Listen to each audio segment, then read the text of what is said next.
Hi நண்பா, நேற்று கோயம்புத்தூருக்குள்ளே ரேப்பிடோ ஓட்டும்போது 3 ஈனப்பிறவிகளை பற்றி நான் உங்கள்கிட்ட சொன்னேன். கேப் டிரைவர், நான் திரும்பி வந்தேன். இந்த வீடியோ உனக்கு தான். என் குடும்ப கஷ்டத்துக்கு நான் ஓட்டுவேன். உனக்கு ஓட்ட முடியல, நீ வேலையை பாரு. நீ யார் என்ன சொல்கிறக்கு? உனக்கு என்ன ரைட்ஸ் இருக்குது? தமிழ்நாட்டுக்குள்ளே பேன் பண்ணணும்னு உங்கள்கிட்ட வந்து சொன்னாங்களே, ஒரு வருஷம் கோமாவில் இருந்தியா? தமிழ்நாட்டுக்குள்ளே பேன் பண்ண கிடையாது. என் குடும்ப கஷ்டத்துக்கு நான் ஓட்டுறேன். சரி, அப்படி இல்லையா, என்னை ஓட்டக்கூடாதுன்னு சொல்கிறேன். ஒரு 5 லட்ச ரூபா கொடு, கேப் ஓட்டி உன் கடன் அடைச்சிட்றேன். நீ ஃபஸ்ட்டு பண்ண பேருக்கு வேறு ஆம்பளத்தனமாக தில்லா தைரியமாக நின்று பேசணும். 10 பேர்த்துக்குள்ளே பேசுகிறதெல்லாம் ஆம்பளத்தனம் கிடையாது. நல்லா பண்ண ஊமை கொட்டா மாதிரி இருந்துக்கிட்டு. இன்னொன்று, அந்த 2 லேடிஸ் படித்த ஜென்டில் லேடிஸ் உங்களுக்கு தான். ஃபஸ்ட்டு நீ என் குடும்ப குடியை கெடுக்காத. உன் குடும்பக்குடிய நான் ஒன்றும் கெடுக்க கிடையாது. என் குடும்பத்துக்காக நான் ஓடுறேன். உனக்கு என்ன ரைட்ஸ் இருக்குது என்ன கேட்குறக்கு?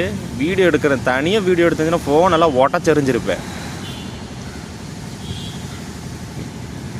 அடுத்த டைம் கண்ணில் படுவியில்லை, உன்னை நான் எடுத்து வீடியோ எடுத்து நான் எல்லாத்துலேயும் போடுறேன் பாரு. நீ பண்ண வேலைக்கும் பேர் வேறு சொன்னன்னு அசிங்கமாயிரும். வேண்டாம். ஃபஸ்ட்டு பொழப்ப போய் பாரு. எங்களுக்கும் குடும்பம் இருக்குது. நாங்கள் ஒன்றும் நடு ரோட்டில் தவிட்டுக்கு பெற்றுக்கல. எங்களுக்கு இதெல்லாம் வேலை கிடையாது, சரியா?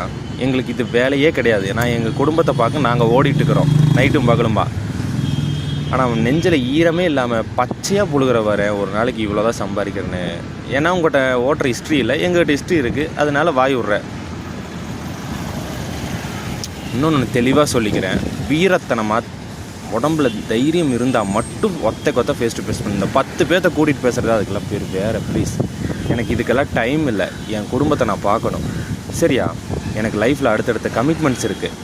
என்னை ஓட்டக்கூடாதுன்னு சொல்கிறக்கு உனக்கு எந்த ரைட்ஸும் கிடையாது. நான் கோயம்புத்தூருக்குள்ளே நான் ஓட்டுவேன். எனக்கு என் குடும்பத்தை நான் பார்க்கணும், சரியா? இன்னொரு டைம் இந்த 3 கேடிகளும் என் கண்ணில் பற்றாதீங்க. ரேப்பிடோ ஓட்டுற எல்லாத்துக்கும் நான் ஒன்று தெளிவாக சொல்லிக்கிறேன். இந்த 3 பேரும் இதே பொழப்பாக தான் திரியிறாங்க. ஆனால் அவங்க நல்லா சம்பாரிச்சிட்டு போயிடுறாங்க, நம்ம சம்பாதிக்கக்கூடாது. அதில் வந்து பார்த்திங்கன்னா, ஒருத்தன் வந்து கேப் டிரைவரு, 2 கேவலமான பிறவிகள் ஆட்டோ லேடிஸ். ஒன்று கருகருன்னு சிகப்பாக இருக்கும், இன்னொன்று என்னென்னு தெரில எனக்கு. ஸோ இந்த 3 பேர்த்துக்கு இந்த வீடியோ. என்னை கேட்க உனக்கு எந்த ரைட்ஸும் கிடையாது. என்னை அந்த நாள் ஃபுல்லாக மன உளைச்சலாக்கி என் நிம்மதியை கெடுத்து, உனக்கெல்லாம் வேறு வேலை வெட்டியே இல்லை. உங்கள் 3 பேர்த்துக்கும் நீயும் காலையிலேருந்து 400 ரூபாய்க்கு தான் ஓட்டினேன் கேப் டிரைவர், நானும் அதுதான் ஓட்டினேன். இதில் என்ன உனக்கு? நீ மட்டும்தான் சம்பாதிக்கணும், நாங்களாம் சம்பாதிக்கக்கூடாது. போய் வேறு வேலையை பாரு. தயவு செஞ்சு உங்களுக்கெல்லாம் சொல்லிக்கிறேன், வேறு பொழப்பு பாரு. அடுத்தவங்க கூடயே கெடுக்காதீங்க.